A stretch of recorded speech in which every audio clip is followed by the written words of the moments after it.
Welcome to another episode of Filmmaking Insights from 4D Legacy Studios. If you haven't yet, subscribe to our channel for weekly insights that cut through the noise, real strategies, behind the scenes truth, and unfiltered takes on the state of both independent and major filmmaking. Today, we're pulling back the curtain on a bold question. Are the major film studios, Disney, Warner Brothers, Universal, still financially viable powerhouses, or are they projecting strength while quietly unraveling from within? Let's break down the illusion.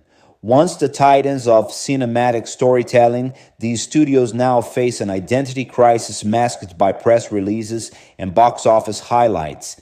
Disney, the king of IP, watched the Marvels and Indiana Jones 5 fizzle, while its streaming service bled billions, until its theme parks stepped in to cover the cracks with over $32 billion in revenue. Magic or misdirection?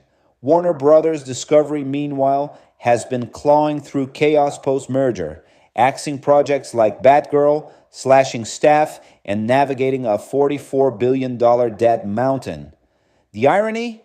They ended up with over $6 billion in free cash flow, a lifeline, not a lifeboat. And then there's Universal, buoyed by Oppenheimer and the Super Mario Bros. Movie. Comcast's early bet on theme parks and diversified assets paid off. But even they aren't immune to the streaming void. Peacock is still bleeding. But here's the deeper story. Hollywood accounting isn't just complex, it's performative. Disney faced whistleblower allegations of inflating revenue by $6 billion. Warner was sued over allegedly juicing HBO Max subscriber numbers pre-merger. On paper, they're surviving. Behind the scenes, they're strategizing like companies in crisis. So how do these studios still greenlight projects? The decision-making process is no longer driven by visionaries. It's driven by data, projections, algorithms, risk mitigation models, franchise synergy reports. AI-generated forecasts now often outweigh gut instinct. If a story isn't tethered to a bankable IP or doesn't scream four-quadrant appeal, it's dead on arrival. And we feel it. Movie quality has slipped, not because filmmakers stopped caring, but because the system stopped listening. When everything is designed to reduce risk, what gets lost is soul. We've traded original vision for volume, storytelling for content. Now add the streaming shakeup. Netflix, Apple, Amazon, tech titans with deep pockets and very different motives. Netflix doesn't care about opening weekend. They chase minutes watched. Apple isn't even in the movie business. They're in the hardware loyalty business. For them, content is simply retention. And in this race for attention, traditional studios are shedding their skin, canceling projects, laying off staff, yanking content from platforms to save pennies on residuals. Disney Plus only just turned its first profit after years of red ink.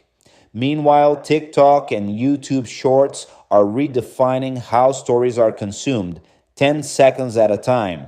So the big question, can the majors survive? Yes, but not all in the forms we recognize. Some will merge. Others will be absorbed by tech giants. Legacy logos may fade, but content will persist, repackaged, redistributed, reimagined. And for those of you who want to go even deeper, we've prepared a detailed, data-backed PDF analysis exploring the current state of major film studios, their revenue models, and accounting practices. It's completely free. If you'd like a copy, just visit us at 4dlegacystudios.com and contact us directly. We'll be happy to send it your way. This is not the end of a cinema, but it is the end of an era. Thanks for tuning in to Filmmaking Insights from 4D Legacy Studios. Subscribe, follow, and stay close because the next decade of cinema won't be shaped by the old rules. It will be rewritten by those who dare to ask the hard questions and tell the stories no one else is willing to tell.